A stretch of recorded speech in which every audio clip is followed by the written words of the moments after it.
बोधन में आज अनजहानी साबिक वजीर आजम अटल बिहारी वाजपेयी की यौम पैदाइश के मौके पर भारतीय जनता पार्टी बोधन टाउन शाख के ज़ेर एहतमाम मुकामी अम्बेडकर चौराहे पर उनकी तस्वीर पर फूलों की मालाएं चढ़ाकर ज़बरदस्त खराज अक़ीदत पेश किया गया।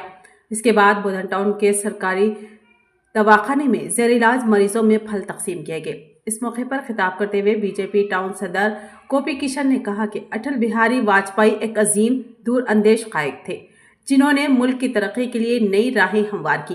उन्होंने प्रधानमंत्री ग्रामीण सड़क योजना जैसे मंसूबों के जरिए देही इलाकों को बेहतर सफरी सहूलियात फराहम की।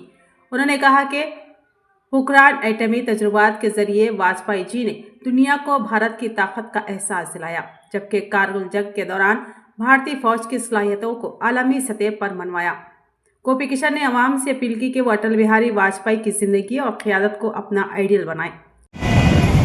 माननीय भारत माता मुद्दु बिड्ड అయినటువంటి మాజీ ప్రధాన వర్యులు అటల్ బిహారీ వాజ్పేయి గారు భారత రత్న అవార్డు గ్రహీత ఈరోజు వారి యొక్క జయంతి వేడుకలు భారతీయ జనతా పార్టీ బోధన్ పట్టణ శాఖ ఆధ్వర్యంలో అంబేద్కర్ చౌరస్తాలో వారి చిత్రపటానికి పూలమాల వేసి నివాళులు అర్పించడం జరిగింది।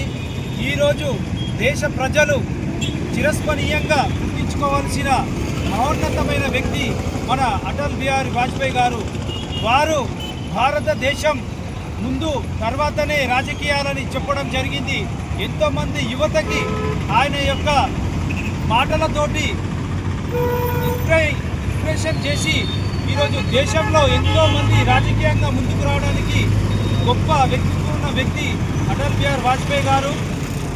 ఒకరోజు మన దేశం పైన కార్గిల్ యుద్ధం జరుగుతున్నప్పుడు చైనా మరియు అమెరికా కలిసి పాకిస్తాన్కు మద్దతు తెలిపి భారతదేశాన్ని భయపెట్టాలని చూస్తే కూడా ధైర్యశాలైనటువంటి అటల్ బిహారీ వాజ్పేయి గారు నా దేశం కోసం నేను దేనికి కూడా వెనుకాడనని చెప్పేసి అమెరికా, చైనా, పాకిస్తాన్కు ఎదురుగా నిలబడి పోరాటం చేసి సైనికులకు ఎంతో మనోధైర్యాన్ని ఇచ్చి ఆ యొక్క కార్గిల్ యుద్ధాన్ని గెలిచి భారతదేశానికి ఒక మంచి సూచన ఇవ్వడం జరిగింది। ఎంతో మందికి ఆయన ఆదర్శం నిలవడం జరిగింది। కావున అలాంటి ఒక మహానుభావుడి యొక్క విగ్రహాన్ని కూడా బోధన్ పట్టణంలో పెట్టాలని చెప్పేసి మేము భారతీయ జనతా పార్టీ తరఫున ఈరోజు ప్రభుత్వం వారికి డిమాండ్ చేస్తూ ఉన్నాము। అలాగే ఆయనని ఆదర్శంగా తీసుకొని ఈరోజు దేశ యువత కూడా దేశం కోసం రాజకీయాలకు వచ్చి ఎంతో సేవ చేయాలని ఈ యొక్క సందర్భంగా తెలియజేస్తూ ఈరోజు వారి పుట్టినరోజు సందర్భంగా గవర్నమెంట్ హాస్పిటల్లో రోగులకు పండ్ల పంపిణీ కార్యక్రమం కూడా నిర్వహించడం జరిగింది।